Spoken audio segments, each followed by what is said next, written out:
Continuing our discussion on the liver, the project manager. In our first discussion, we had a look at what the liver does with the food that we're eating. We also did an assessment on food and how the body uses different foods in slightly different ways. Now we're going to have a look at what the liver does with what's coming out of your body. And all of us, it's inevitable living on planet Earth today, have environmental poisons in our body. But I thank God that He has given us the liver that is able to manage and deal with them. At Misty Mountain Health Retreat, our guests come in on Sunday, they have a lunch on Sunday, and then Monday, Tuesday, they do a fast. And this is mostly vegetable with a little bit of fruit juices every couple of hours. And what I'm going to do now is I'm going to describe to you what happens when a person goes on a fast. So when a person goes on a fast, even though we're giving them fresh vegetables with a little fruit every 2 hours, so they have 5 a day, they have 8, 10, 12, 2 and 4, and then at 6 o'clock at night we serve a broth. And I did talk about the broth and the stinging nettle in the broth. So we're giving them a lot of nourishment. In fact, we say to our guests, you couldn't eat in a day what we put into your juices. So it's high nourishment. But it's still not enough. And so what happens is the liver starts breaking down the fat stores. Starts breaking down the fat stores to give the glucose that the body needs to run on. But do you remember what I said in the first lecture, what's stored in the fat stores? Environmental poisons. And that's why when someone goes on a fast, often their breath is not very nice, their body odour can be a little strong, what they're leaving in the toilet can be very strong, because their body's starting to break down those fat stores. And those fat stores that release the environmental poisons are in a fat-soluble state. So most poisons are in a fat-soluble state. And the body cannot release it as a fat-soluble toxin. The liver has to break it down into a water-soluble state. And as a water-soluble state, it can be easily urinated out, sweated out, come out via the colon. So what I'm going to describe to you now is the 3 phases of the liver detox. This information has only been known since about 2010. So phase 1 basically begins probably within about 24 hours of no food entering the stomach. So we give our guests their main meal at 1:30. So by midday the next day, which is Monday in our retreat, phase 1 kicks in. In phase 1 of the liver detox, the liver takes this fat-soluble toxin. The fat-soluble toxin could be a variety of things, but remember it's fairly toxic because the liver has stored it in fat. So the liver takes this fat-soluble toxin and it breaks it down to a metabolite. A metabolite simply means the first stage of metabolism or the first stage of breakdown. But this metabolite is quite toxic. This metabolite can be 100 times more toxic than it originally was. That is definitely so with alcohol. This metabolite creates a lot of free radicals. And free radicals are damaging to the tissues. It's also highly volatile.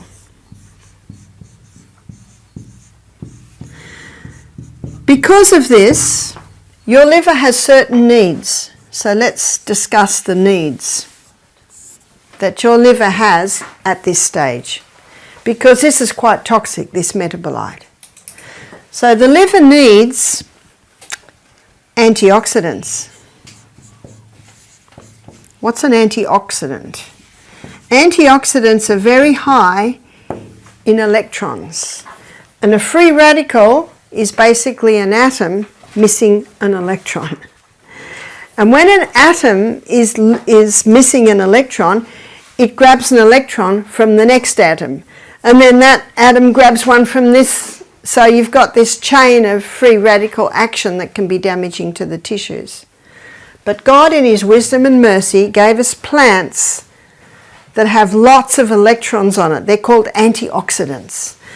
And the plants that have the highest antioxidants, in fact, one antioxidant is called beta-carotene. So beta-carotene, the plants that it's found in is your dark green and your dark orange vegetables.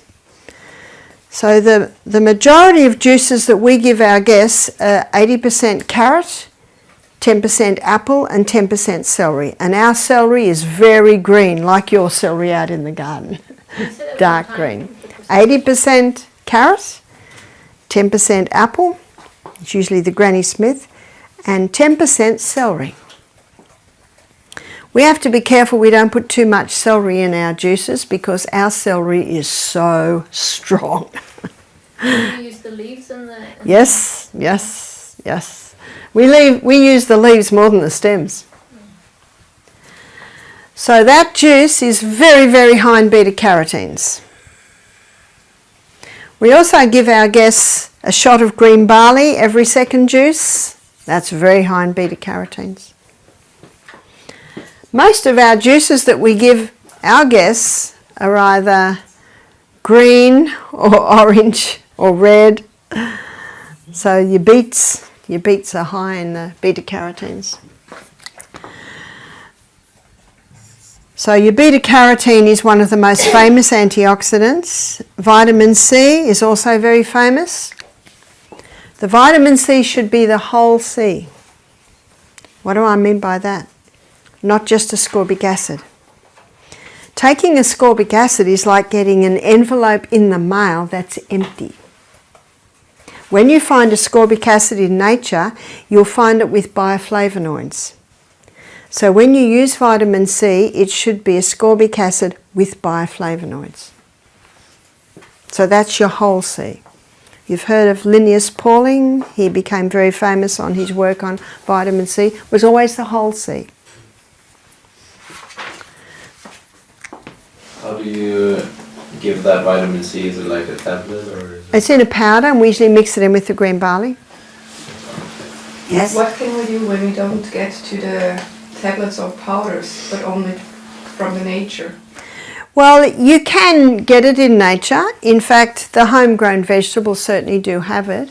But on a detox, we try and give a higher dose going through the detox. How much do you use? Is it 1 teaspoon and? Well, usually half a teaspoon, maybe 1,000 milligrams twice a day, something like that. That's of the whole C. And vitamin E is also an antioxidant, like beta-carotene and vitamin C. These are the three most famous antioxidants. Vitamin E is a fat-soluble vitamin. The way you remember your fat-soluble vitamins is ADEK, A-D-E-K. A-D-E-K are your fat-soluble vitamins. And with our guests, every second juice, we give them a little protein powder in a little soy or almond milk with a bit of coconut cream. So in the almond milk and in the coconut cream, they're getting vitamin E. You will understand that as we go through this. Now, minerals are also necessary in stage 1, and so is vitamin B, but they are not antioxidants, so I'm drawing them sideways. So where are the guests getting the minerals? We suggest and encourage our guests to have a little Celtic salt before every glass of water. The broth that they're having at night is incredibly high in minerals, especially if you put stinging nettle in there. So they're getting their minerals there. And if you can put your homegrown celery in, very, very high in minerals. So that's where the minerals are happening. And we also do a liquid vitamin B. When you buy the vitamin B, ideally you buy the methylated vitamin B, that your body can utilise that. better. Within 36 hours of starting a detox, phase 2 kicks in. So for our guests that arrive Sunday, have a Sunday lunch, and who are fasting Monday, Tuesday, certainly by Tuesday morning, phase 2 has kicked in. And remember, the purpose of these phases is to bring the fat-soluble toxin to a water-soluble state. In phase 2, the liver takes this highly volatile, highly toxic metabolite and joins it together with amino acids.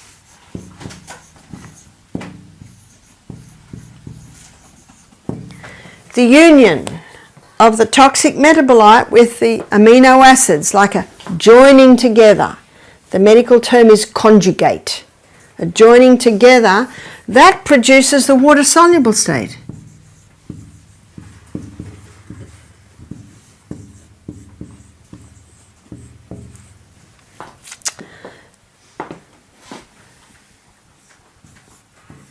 So we looked at what phase 1 needs, which is antioxidants, beta-carotene, vitamin C, vitamin E.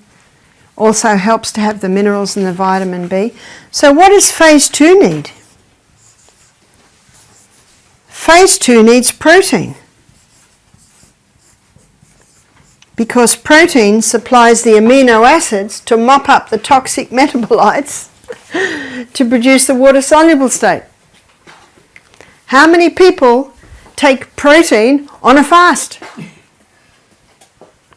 They don't, do they? And then they get sick. And their therapist tells them they're going through a healing crisis. They're not going through a healing crisis, they're going through a liver crisis.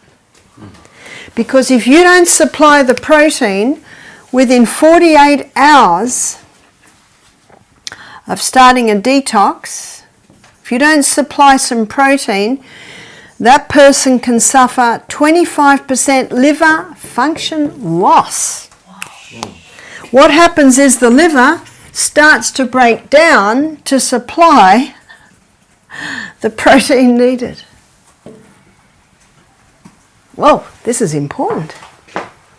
A guest said to me, this explains. I went on a 10-day water fast with a doctor in Sydney. She said within 36 hours I started vomiting and diarrhea. And all the therapists said, you're going through a healing crisis. This is good. She was so sick. So sick. Yeah? So you never recommend only water fast? No, we don't. Can you see why? Because as you're revealing the fat-soluble toxins in students, we have more fat-soluble toxins today than ever. 100 years ago, there were a few writers advocating long fasts. Well, 100 years ago, we weren't dealing with these. You see that? So if one fasts within a day or two, they have to have these proteins? If you did a day's fast, you could probably get away without it. I tell our guests this, and I think it's a very important statement. We nutritionally support your liver to effectively detoxify you. Yeah. We nutritionally support. Now, if we have the Vietnam vet do our program, do you know what I do? I give him a protein drink every juice. Because the more fat-soluble toxins, the more metabolites, the more amino acids he needs. And what we do is we buy a pea protein made out of pea, legume, pea protein, and we put it with almond milk or soy milk and a little coconut cream and a drop of stevia, which gives it a tiny little bit of a sweet. And when the guests drink it, they go, "Oh, this one's nice," compared to the green barley. I say, have your greens, then have your nice juice. So on Monday, we give them green barley at 8, 12 and 4. Protein at 10 and 2.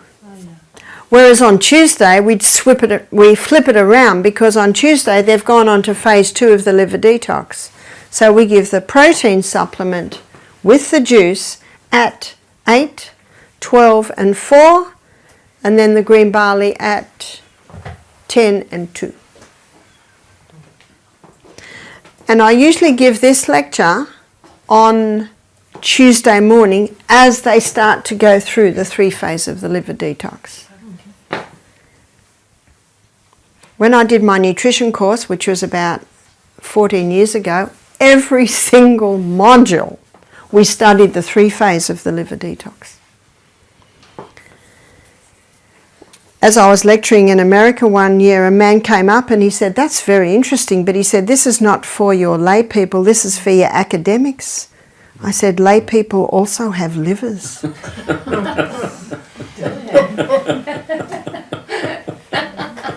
Now let's have a look at the 3 essential food groups. What are the 3 essential food groups? Fibre. Fibre contains all these antioxidants in our vegetables. Protein. Protein is essential for phase 2 of the liver detox. Fat. We need the fat for our vitamin E. And phase 3. Phase 3 of the liver detox is happening in conjunction with phase 2. And in phase 3, the liver takes the water-soluble state and it releases it out via your kidneys. It releases it out via your sweat glands. It releases out via your colon. That's why it's so important that the guests be drinking adequate water. What about exercising this time? Absolutely. We give our guests an exercise program from 6:30 to 7:30 every day. And then at 1 o'clock every day, and next week I'll be going through the program, the structure of the program we give. We do a Pilates class, they're core strengthening exercises, because through the lectures I'm constantly saying how important it is to strengthen the core. And those core muscles are connected with your spine. And in page, I think it's page 29 of Counsels on Diet and Food. So Counsel on Diet and Food, page 29. Ellen White gives one of those amazingly long sentences she does. And she's referring to Daniel. She says, the erect form, the fair countenance, the undimmed senses, the untainted breath.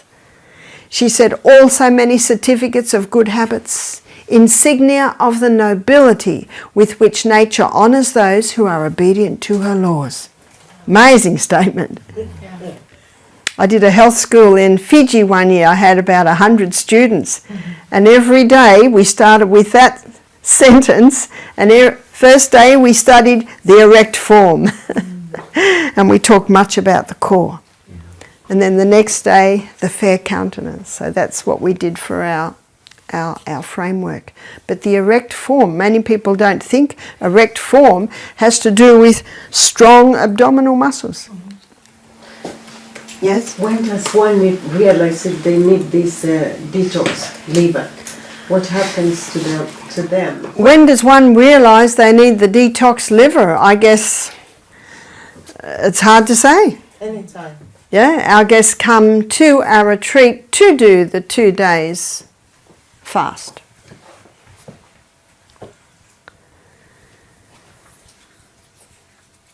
The reason why I mention the water is because you need to be well hydrated for your kidneys to be able to release, and you need to have the water, so you got the water in you for the big sweat in the steam sauna. That's why the steam saunas, I believe it's an important part of the detox. And also, having adequate water helps to keep the colon going. So this also explains why people get sick on detoxes if they don't nutritionally support their liver. Yeah? Is there also some literature about these 3 phases? Sorry, say that Is again. there also some literature about these 3 phases? We do have some books in America that talk about, in Australia. Dr. Sandra Cabot, she's a very famous Australian doctor, but I know her books have gone worldwide. She's got a book called The Ultimate Detox, where she talks about the 3 phases of the liver detox. Henry Osaki, he's got a book called, I think, The Nutritional Elements for Physicians. He talks about the 3 phases of the liver detox. My book, Self-Heal by Design, I devote a whole chapter to the project manager where I explain the 3 phases of the liver detox. Yes? It's not, I forgot. I have a question. You don't do longer fasting, you just do it for 2 days. That's right. Can you see why? Because if we go any longer, too much fat-soluble toxins can be released. And I was doing a study, which was on a study that had been done from many of the fasting experts in the world today, and they all agree that it is better to do 2 days every week than a 10-day fast. So that's what you do. Yeah. The second week you do. Well, our guests will come for 1 or 2 weeks, and if they come for 2 weeks, they do 2 lots of 2-day juices. We had a man come recently, and he wanted to do a 6-day fast. So he did. It was his choice. Yes. What happened? He was fine, because we nutritionally support him. But this man he'd be 70 now, and he's been living like this for 40 years. So I don't think there'd be too many environmental poisons in him. But if someone has a lot of environmental poisons in them, that's when you need to be a bit more cautious. Yeah? Some use flaxseed and psyllium husk for fiber when you're doing a fast. Well, you don't want any fibre because you don't want any digestion. But if you want to get the bowel movements. When we look at the 3 meetings we're going to be doing on the gut, I'll show you the teas that we use. We use buckthorn, cascara and licorice tea, and we give that to our guests every night, and that keeps the colon going. And that gently stimulates peristalsis. But during fasting you don't need that. They must have that through fasting. After the fasting. Yeah, because you must keep these organs of elimination open. Some people, when they're on a fast, their colon will keep going, but I find most people, when the fibre stops, the colon stops. And you can see why we don't want to give them fibre, because we want the fasting of the releasing of the fat-soluble toxins from the fat cells. Yeah? So your guests have no healing crisis? Not usually. Sometimes we do. Sometimes we get people with, will have severe headaches. Sometimes we've had people vomit, but not much. Not much. Do you do enema with them? It all depends on the state. Some people get diarrhea. We're not going to do an enema on them if they have a diarrhea. But we have a colonic irrigation set up at Misty Mountain. So we do colonic irrigations. With the fast or the whole time they are there? Pardon? With the fast, or are you talking about the whole time they have colon irrigations? A lot of our guests choose not to have a colonic irrigation. So our guests choose, and also our health director, might advise. They might have 1 colonic in the week, or they might have 2. It depends on the person, depends on their problem, etc., etc. But we have had return guests say to us that they did the fast. They had the herbs every night to get their colon moving every day. and they had 1 colonic irrigation. It's like a bowel treatment where you've got water going in and out the whole time. So they come back a year later and they said before they came to our retreat they had problems with constipation, but since doing the program their colon is going nicely, and they believe that the colonic irrigation helped there. Now with other people it won't help as much as that, but you look at the history and look at the symptoms, you know, there can be many reasons. No two people are the same. So you always look at that. We had a lady who had breast cancer and she chose to have 5 colonics a week for 4 weeks. So we did. It doesn't hurt, it's just water going in and out. You don't buy the idea that it disrupts the flora in the gut? If it was soapy water it would, but it's just water. Coffee water then? No. We sometimes do a coffee enema, and what the coffee enema does, it stimulates the liver to drop waste. So a person who has a coffee enema, if you do a colonic on them, you can see the bile coming through.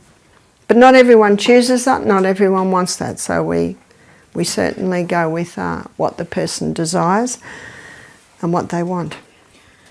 Can you measure to what extent the liver functions? No. No. No, we can't really measure it, but often the symptoms will tell you. You know, severe liver problem is when the urine goes a bit dark and the stools are almost light like clay. That's severe liver problem.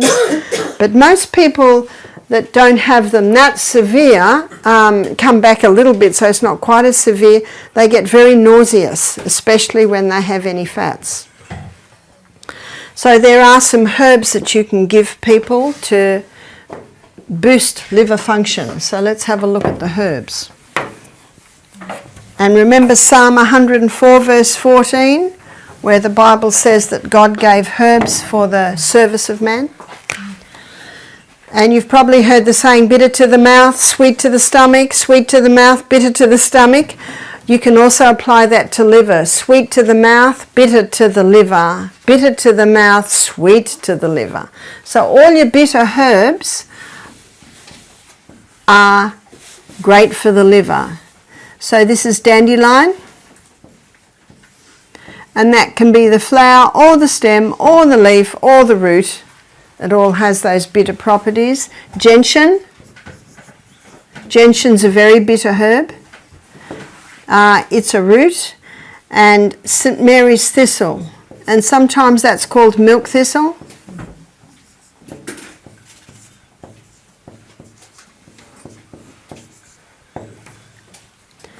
So we have a herb company in Australia. It's called MediHerb.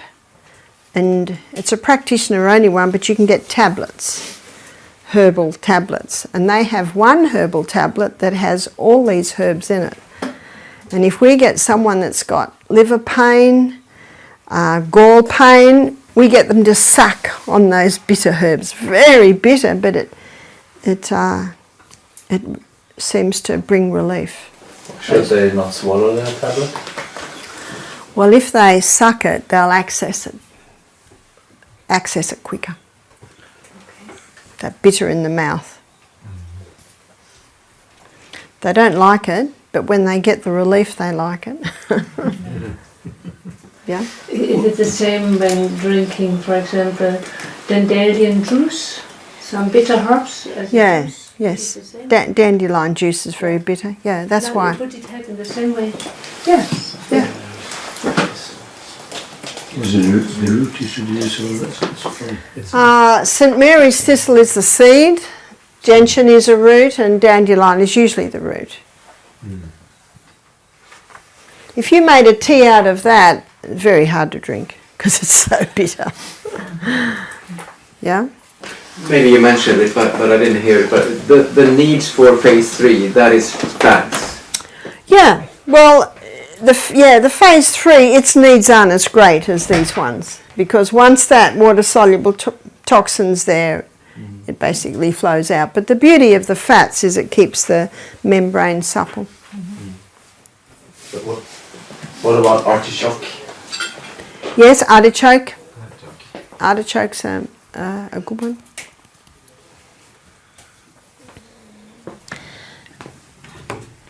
Now I want to cover something here that has to do with the liver. And it's an important point because there are so many misconceptions about this subject. The liver is the organ that makes cholesterol.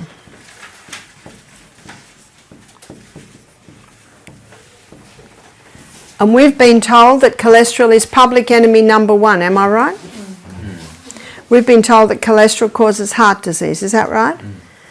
But Dr. Malcolm Kendrick, in his book, The Great Cholesterol Con, he's a cardiovascular surgeon, he says there is no proof that cholesterol causes heart disease. Isn't that incredible? The great deceiver's been at it again. So what I want to do is I want to explain what cholesterol is. 80% of the cholesterol that the liver makes is made from glucose, and 20% of the cholesterol that the liver makes is made from fat.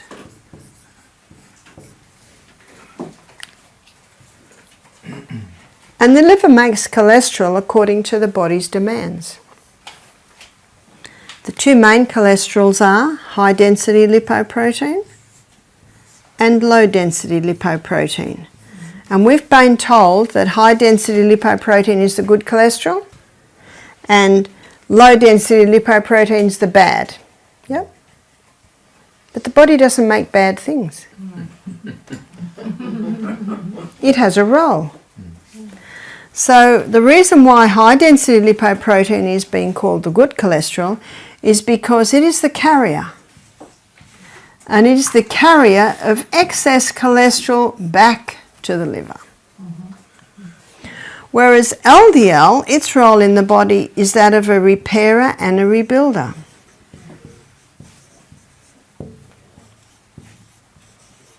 So where are you going to find it, students? Clogging the arteries. Wherever there's a need for repair and rebuilding. Can you see that? But LDL does something else. LDL delivers cholesterol to the brain. And the brain loves cholesterol. Let me show you why. Your brain cells are consuming 15 times the fuel of any other cell, and they can, because they're headquarters. But glucose burns at 4 calories per gram. Whereas fat, it burns at 9 calories per gram. Can you see why the brain loves fat? Because it's going to get more than twice the units of energy that glucose will give. Yes?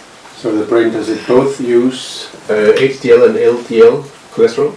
Just LDL. Just LDL, thank you. So let me show you how these two cholesterols work together. In the blood.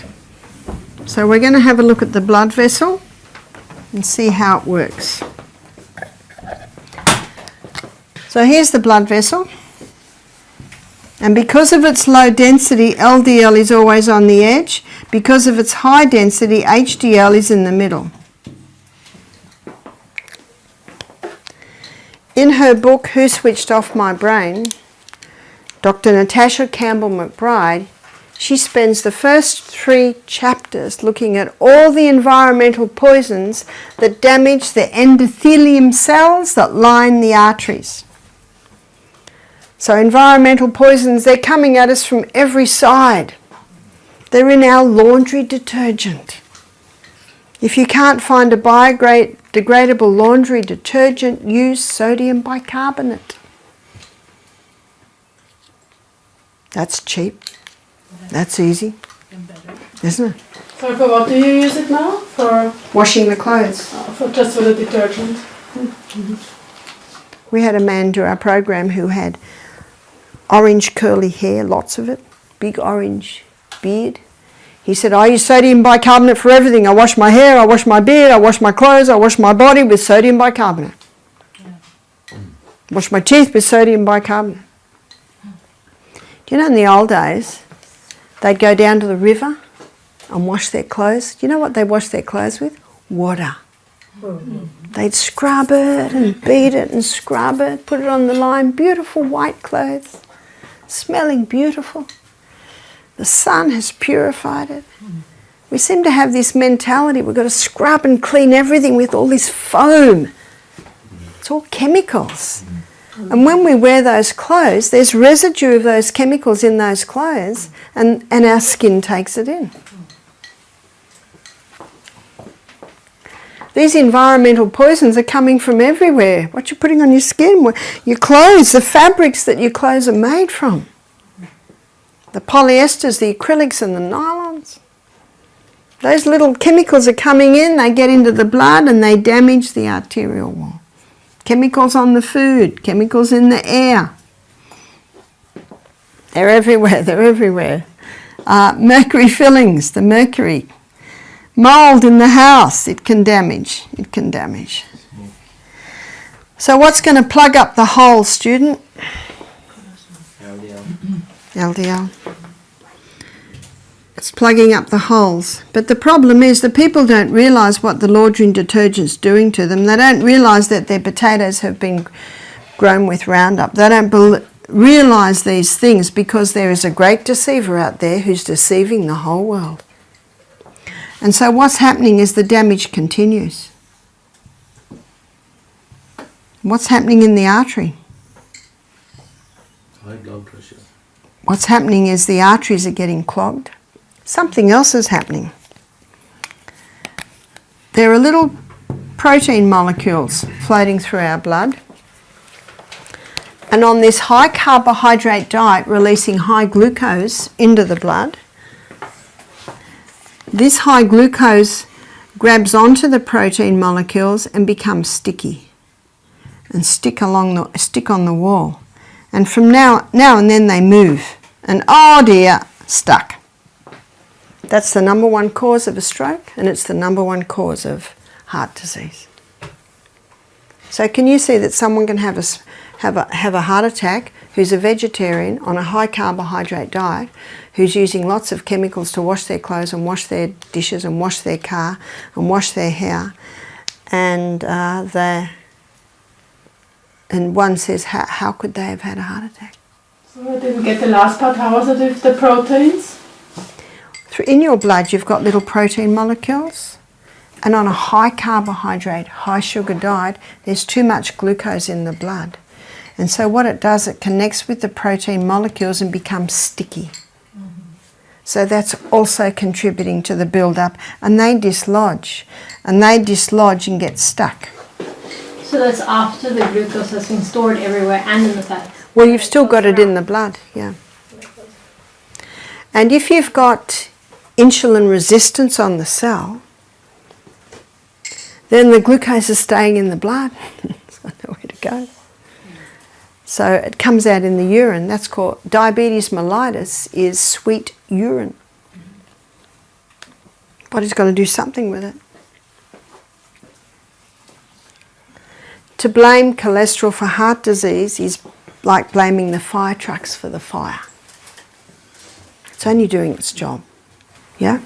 Is it also true that hybridized wheat, modern wheat, can do the damage to the blood vessels that we're talking about here? Because that is what I've heard. So why? Why would the hybridized wheat do that? Because in the hybridization process, the starch structure was changed. And the starch structure in the hybridized wheat gets the blood sugar level up higher than sugar. So that's why the hybridized wheat does it. And how many of these are hybridized wheat? And how many of these is a combination of hybridized wheat and sugar? All your pastries, of course sugar, but even your savoury pastries have sugar in it for the yeast to grow. That's the beauty of the sourdough bread. You don't have to put any sweetening in that. Because the sourdough culture, it grows on the grain, the gluten in the grain. It's the number one killer in the world today, heart disease. But can you see it's not one thing that's causing it, it's a whole lot of things. A whole lot of things. Yeah? Was there a special reason why the glucose glues to the protein? It appears that that's what excess does. In her book, in her book, Put Your Heart in Your Mouth, it's called. Dr. Natasha Campbell McBride. She talks about this. At the end of this, at the end of my series this morning, I'll write the books that I've quoted up on the board. So, heart disease, stroke, is the number one killer in the world today. What are they doing to try and get those levels down? What's medicine doing? Stop the fat. And stop the fat. Is that right?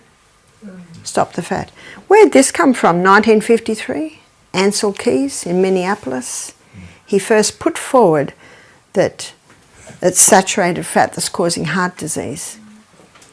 And when he did his research, he just picked the countries that had the results he wanted.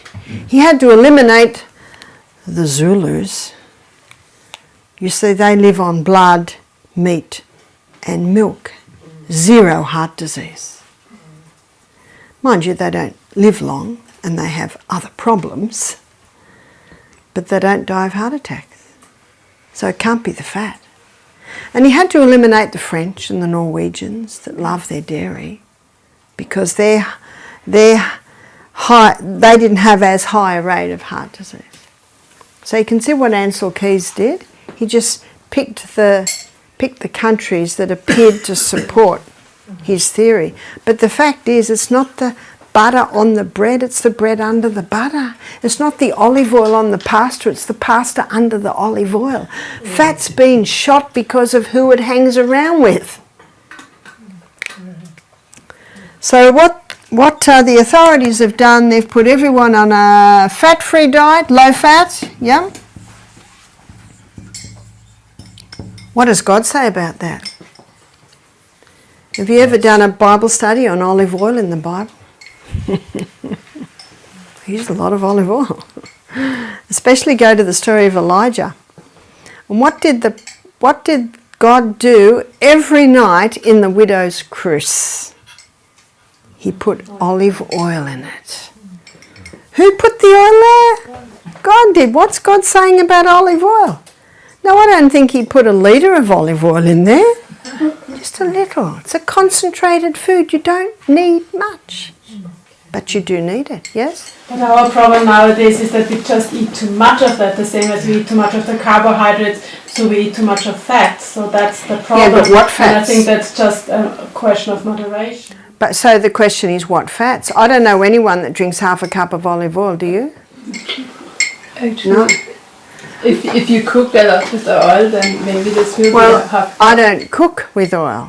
Yes, you And do. as you'll see in my fantastic fat lecture, the oils get hurt when you cook the oil. But I agree, when someone's eating fried foods, when they're eating the chips, the scallops, the fried, yeah, they certainly can get a lot of fats there. But that's what they're talking about, to have low fat, not that what you're talking about, because I think they can sometimes come to a misunderstanding, because low fat means not so much in the food, not so much, as we said, of the, how do you say it, when you do the frying and stuff like that. But I also have been challenged because there are some authorities in the field that say we should not have any fat, that we should be getting all our fats from nuts and seeds. So low fat, and they introduced margarine.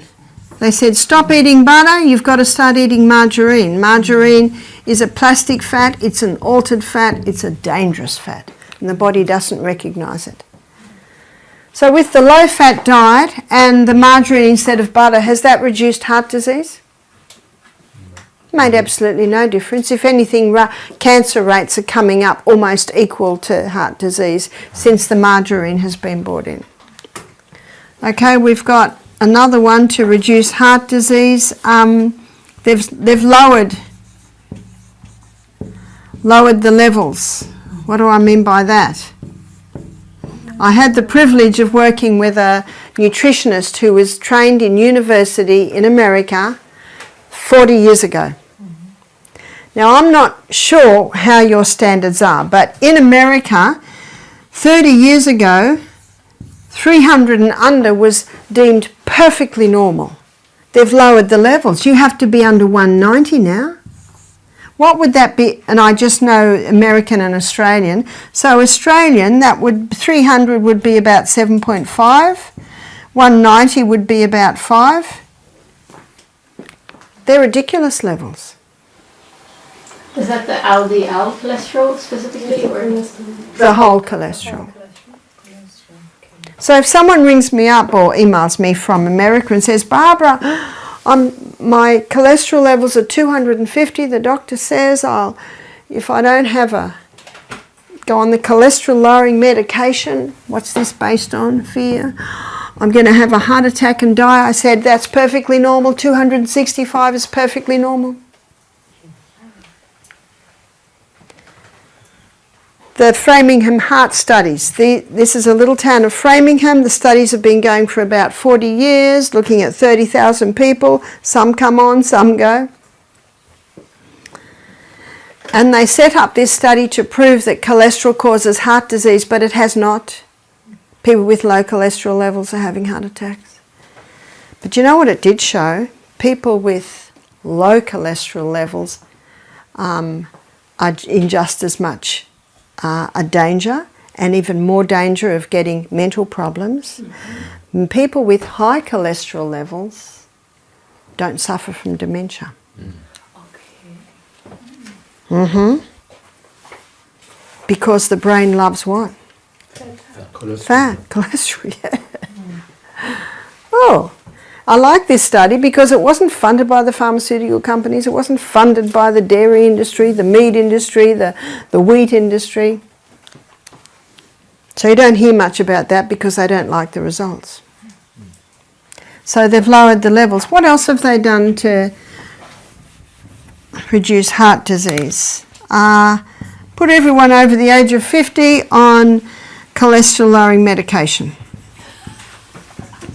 Has that helped? The pharmacy. Not at all. Not at all. So we have a book in our library called Lipitor, Thief of Memory. You see, what the cholesterol lowering medications do, and this is Lipitor, Crestor, all your statin drugs, they block the pathway in the liver that the liver uses to make cholesterol. But that same pathway is the pathway that the liver uses to make coenzyme Q10. What's coenzyme Q10? That's your heart protective enzyme. So on cholesterol lowering medication, you now lose your heart protective enzyme. So you can be more prone to a heart attack on cholesterol lowering medication. So why is this book called Thief of Memory? The author is an astronaut and a medical doctor. And I think he was about 45. He went to have his yearly blood test. And they said, oh, your cholesterol levels are a little high. What were they? 220. Please go on Lipitor. 6 weeks later, his wife found him out in the garden. He didn't know who he was. He didn't know where he was. He didn't know who she was. So they stopped the medication, and within about a week he was perfectly fine again. Went back to the doctor a year later, had another blood test. Oh, cholesterol levels are still a bit too high, 220. I want you to go on that Lipitor. He said, I'm not going on that, I nearly went mad on that. So the doctor said, half dose. 6 weeks, and why did he do it? Fear. 6 weeks later, his wife found him out in the garden, didn't know who she was, didn't know where he was, didn't know who he was. No, he stopped immediately. Do you know what the side effects of cholesterol lowering medication are? Alzheimer's, dementia, memory loss, muscle wasting. And they've just added another one, breast cancer. Where does the devil want to take town? Our mind. How many people in aged care facilities have memory loss and Alzheimer because of the cholesterol lowering medication that they're on? Remember Revelation chapter 18, verse 23, the last part?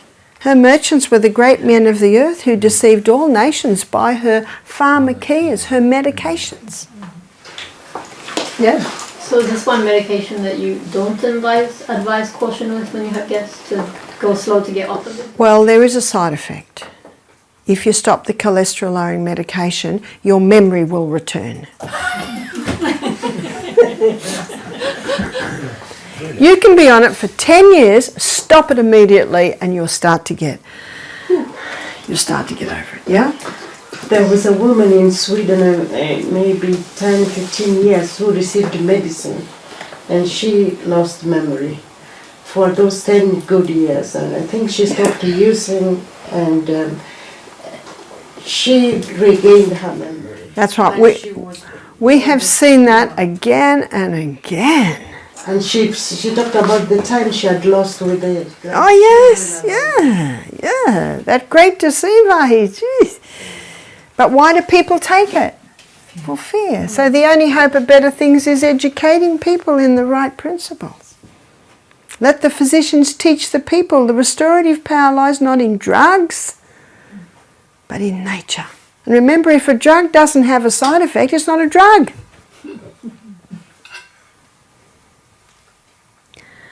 And so with all of this, surely that's lowered heart disease. Not at all.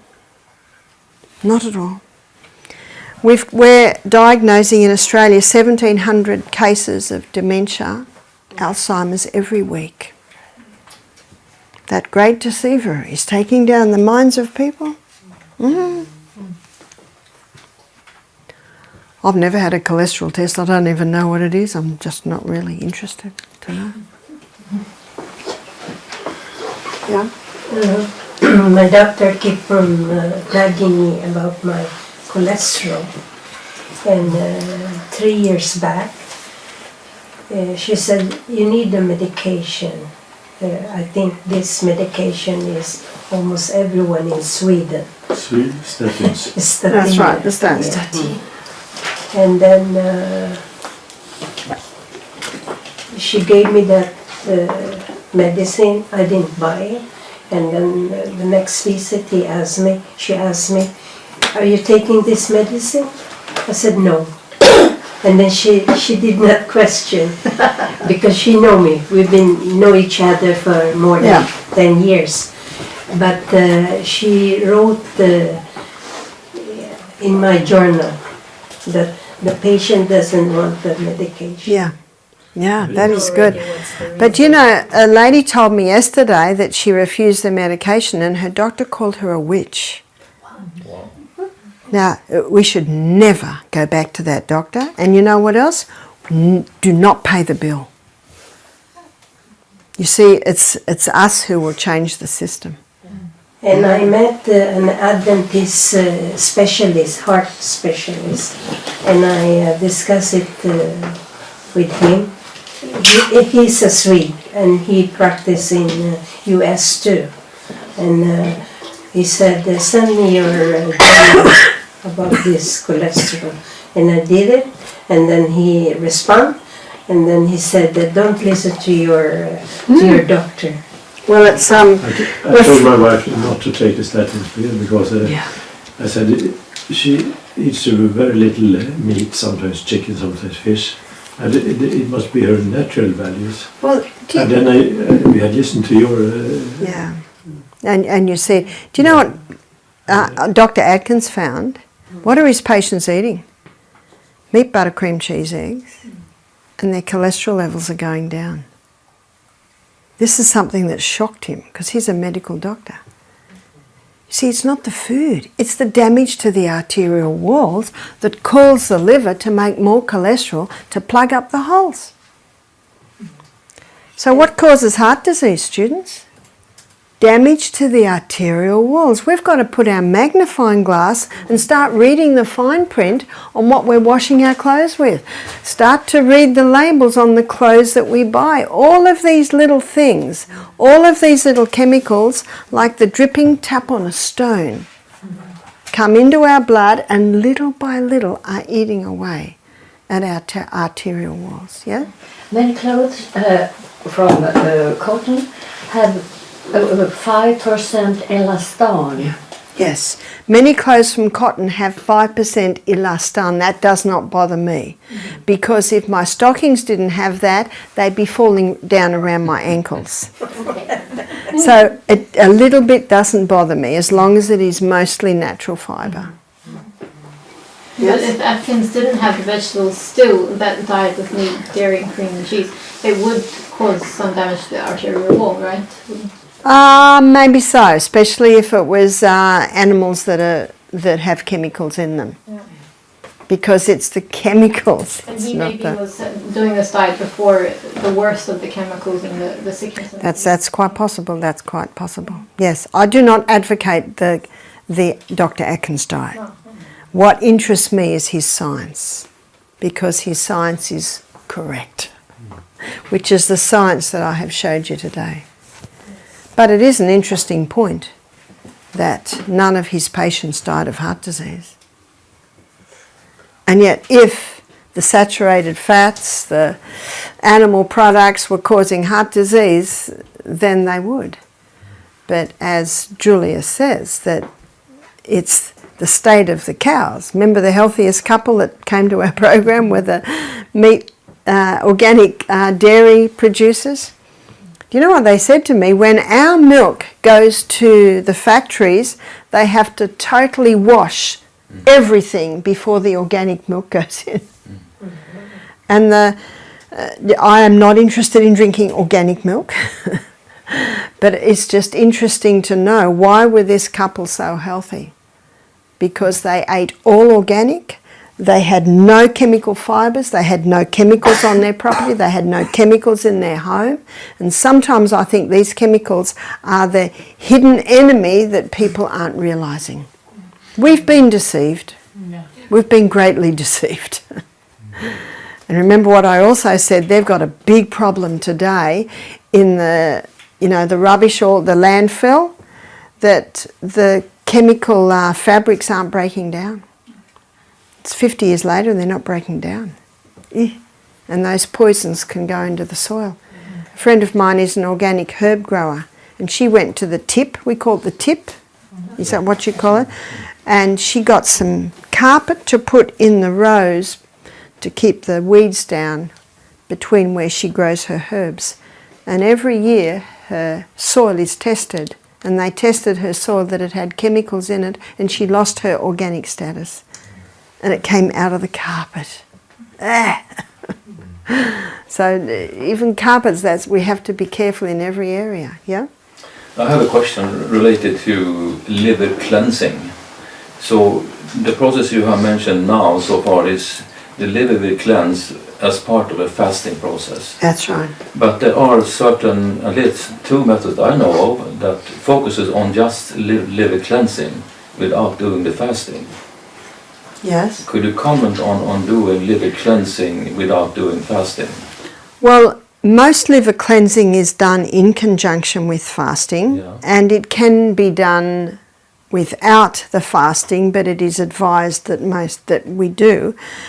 But there is one liver cleansing that's very well known, and that's drinking the half a cup of lemon juice or grapefruit juice and half a cup of olive oil before going to bed at night.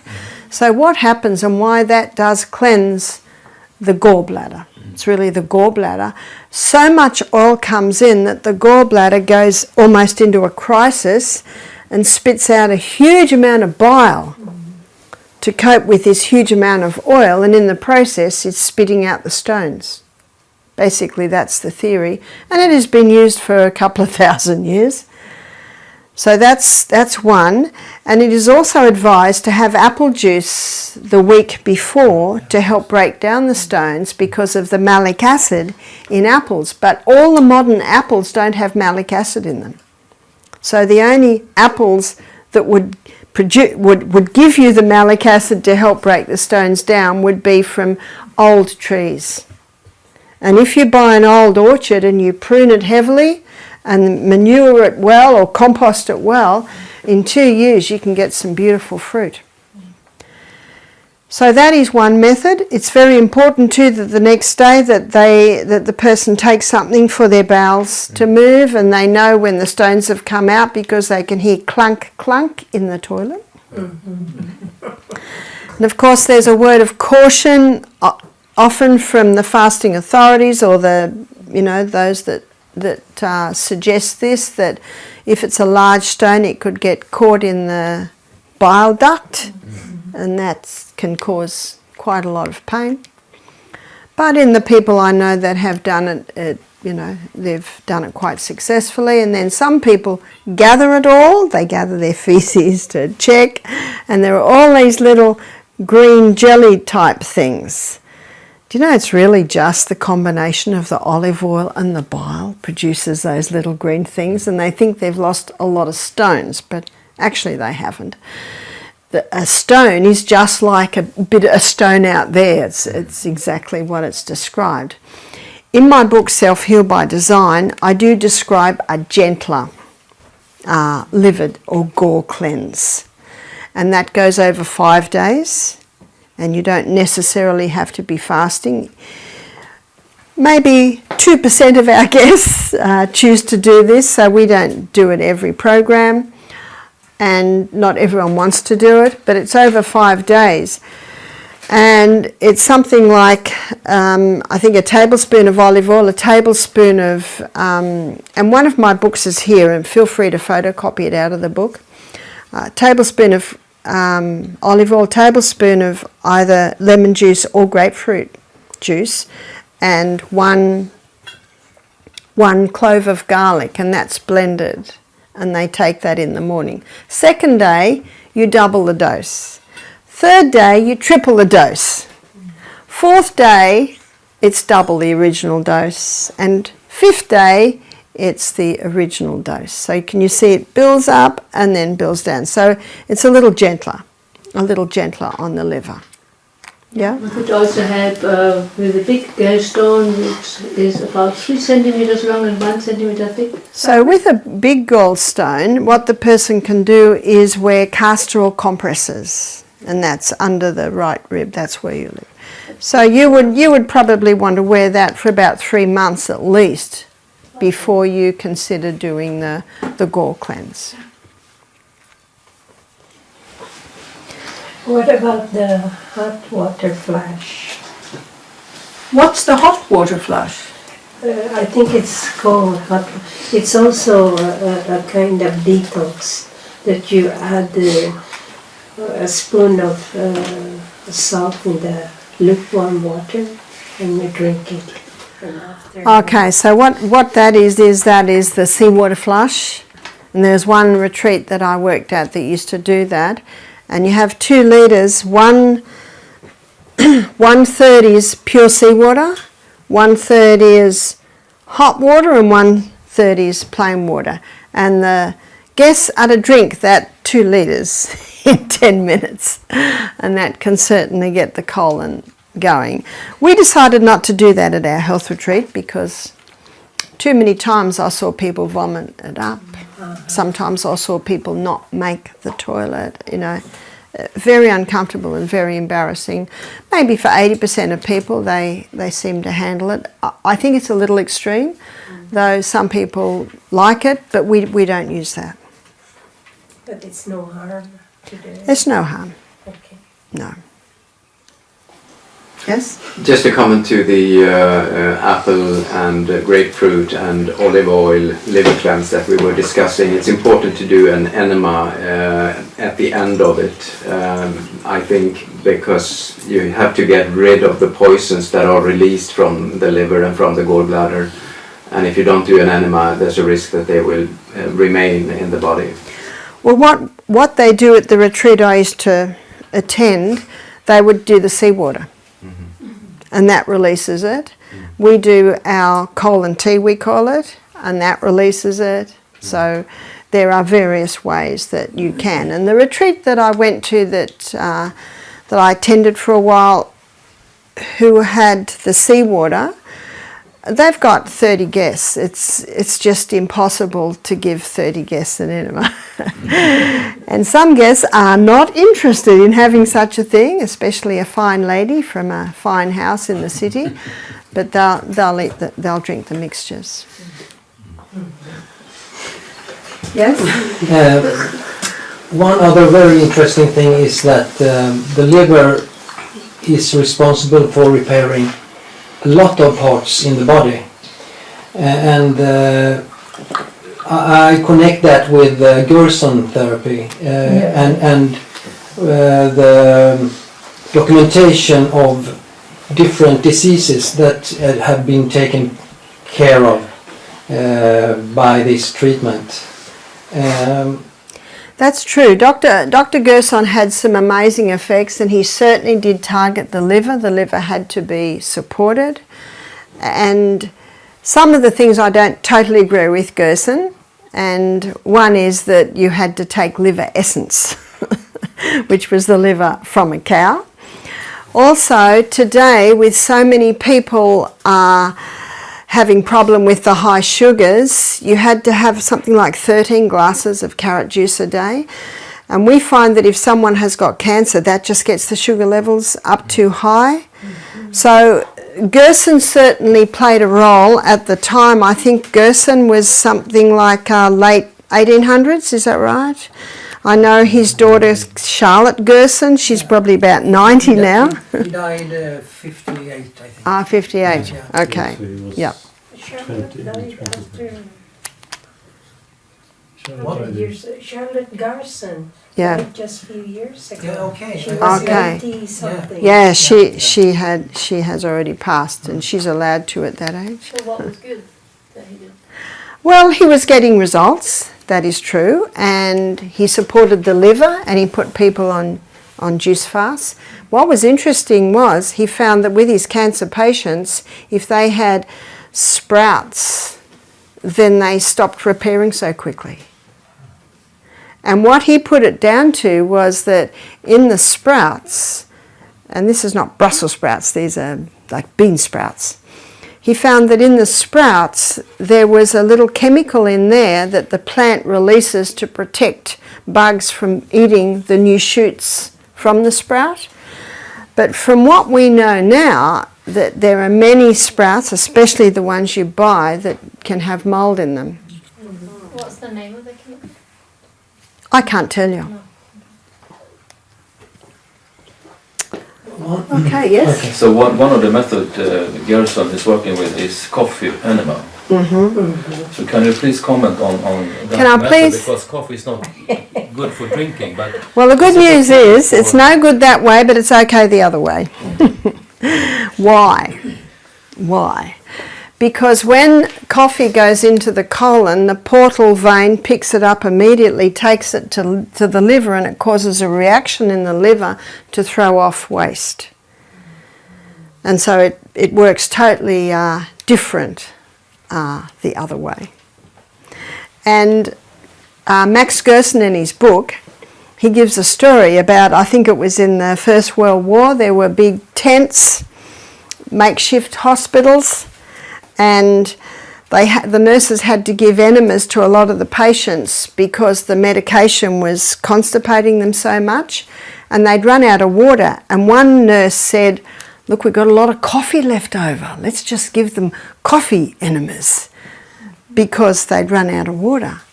So they gave coffee enemas to all the patients. And as over the next hour, the patients all said to the staff, "What have you done? Our pain levels have all reduced by 50%. So if I get someone who's got a very severe migraine and we can't, through all our hydrotherapy treatments, seem to bring relief, we'll give them a coffee enema, and that will bring the pain levels right down.